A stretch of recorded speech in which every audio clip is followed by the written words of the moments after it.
Papaya with sardinas sa taob na naman ng ating kaldero.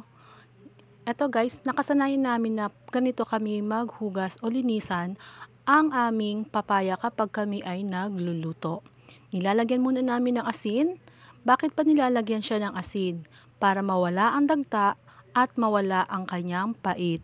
Sigurado guys, talagang masarap ang inyong luto kapag ganyan ang inyong ginawa kapag hinugasan nyo ang papaya. At ito ang mga ingredients natin. Sardinas at iba pa. Guys, ganyan ako magluto o kapag nilalahok natin ang sardinas. Pasensya na, nasa diskarte naman natin yan, kaya ganito ang aking diskarte. Pasensya na sa aking kaartihan, maarte talaga ako guys. Inaalis ko yung gitnang bahagi ng sardinas. At pagkatapos niyan, syempre nilalagay natin yung pinakang sauce niya sa isang lalagyan. Sinasala ko din yon.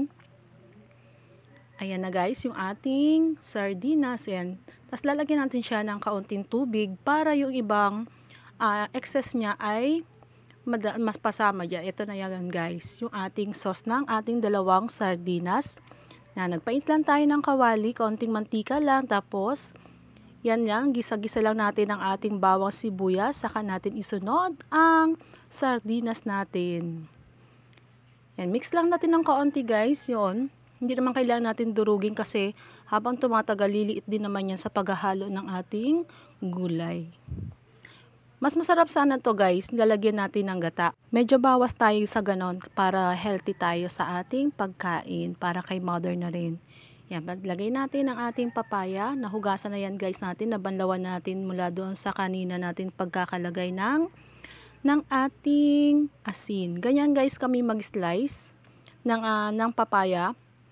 Nasa sa inyo naman guys kung anong klaseng style o gayat o slice ang gusto nyong gawin sa papaya. Then, saka tayo naglagay ng ating nor cubes at paminta. Haluin lang natin yan, i-mix lang natin para mabalance. Kahit hindi pa yan kumukulo, i-mix lang natin. Then, saka tayo guys mag-a-add ng ating tubig. Yan, haluin lang natin guys yan.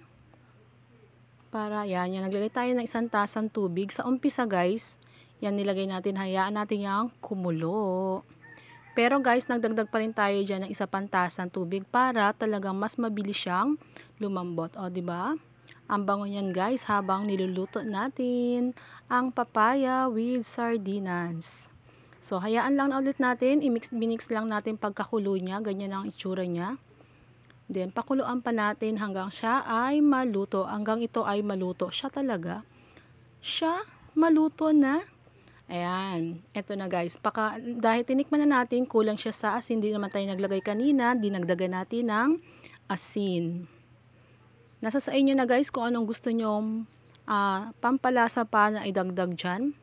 O, ganyan lang tayo magluto. Konting pampalasa lang ating nilalagay. Hayaan ulit natin yung kumulo at eto na, dahil kokonti na ang sabaw niya. Ready na ang ating kanin guys. O, nasa sa inyo na kung gaano karami pa yung matitirang sabaw. Thank you for watching. Masarap na kombinasyon din ito guys na pritong isda o kaya pritong tuyo ngayong Huwebes Santo. Kaya ano pa ang ginagawa niyo guys? Luto na rin kayo. Kain tayo ng ating gulay na nakuha lang natin sa ating paligid. Kaya maganda talaga guys kapag may mga tanim tayo, konti na lang yung ating bibilhin. So ano pa guys, kain tayo, luto na rin kayo ng ating sardinas with papaya. Thank you!